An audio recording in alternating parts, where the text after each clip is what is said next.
در یک ماه اخیر درباره دست کم 3 حالت لطوکوب آموزگاران خبرها به دست رسید. در شهر بختر 2 جوان معلمه را از درس برآورده در سر مکتب در پیش چشم شاگردانش به قول جزا دادند.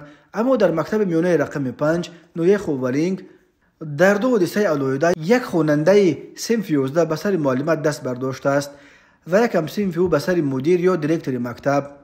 وزارت کارهای داخلی در رابطه با این قضیه ها پرونده های جنایی گشوده است.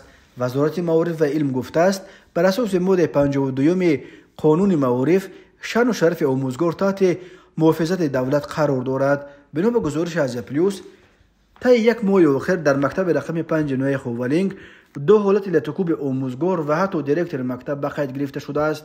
از جمله هفته گذشته خواننده صنف 11 مکتب رقم 5 با دیرکتور این مکتب مناقشه کرده است. تقای مراد خلف مدیر شعبه معارف نویه خوولینگ در صحبت با از پلیوس گفت روز 24 می سال 2024 اسلاموف علاوالدین دیرکتور مؤسسه با سبب بی‌ادبی کردن خط کننده او را سرزنش کرده است، ولی وی به جای آن که اصلاح شود برعکس بر سر دیرکتور دست برداشته است. در پی این حالت به ضد خواننده صنف 11 مکتب رقم 5 با اتهام اوباشی پرونده جنایتی بو شده است و تفتیشات ادامه دارد. غیر از این روز 15 اپریل سال 2024 خط کننده دیگر مکتب رقم 5 با آموزگار مؤسسه گوهربی دولت و دعوای لفظی کرده و در نهایت معلمه را لطوکوب کرده است. به گفته تقای مراد خلف سبب دعوا و در نهایت به لطوکوب گذاشتن خواننده هم در وقت تنفس بی‌ادبی کردنش بوده است.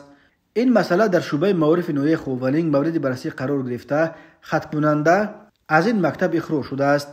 قبلا ریاست کارهای داخلی ولایت ختلان روز 21 اپریل سال 2024 از بازداشت 2 جوان اوباش که معلمه مکتب میانه رقم 7 را در بین درس از صنفخانه بیرون برآورده در پیش چشم شاگردانش تعقیر و لطوکوب کردند و به جریان درس خلل رسانیدن خبر داده بود. بنا به اطلاع ملیس ختلان شهروندان دوستانوف قاسم سال 2002 ساکن کوچه ولیزاده شهر بختر پیش به ماده 237 قسم 2 کودکس جنایتی جمهوری تاجیکستان با جرم اوباشی زندانی شده است.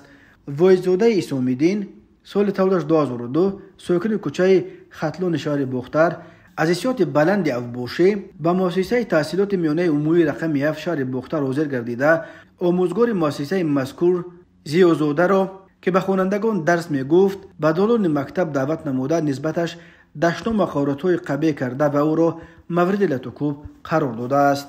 وابسته به حالت مذکور نسبت به دستگیر شدگان قاسم دوستان و اسام‌الدین وایزاده بر اساس ماده 237 کودکس جنایتی جمهوری تاجیکستان با اتهام اوباشی پرونده جنایتی آغاز گردیده آنها به حبس پیشکی گرفته شدند. بعد از گیر شدگان بر اساس ماده 237 همچون جزا از 2 تا 7 سال زندان تهدید می‌کند.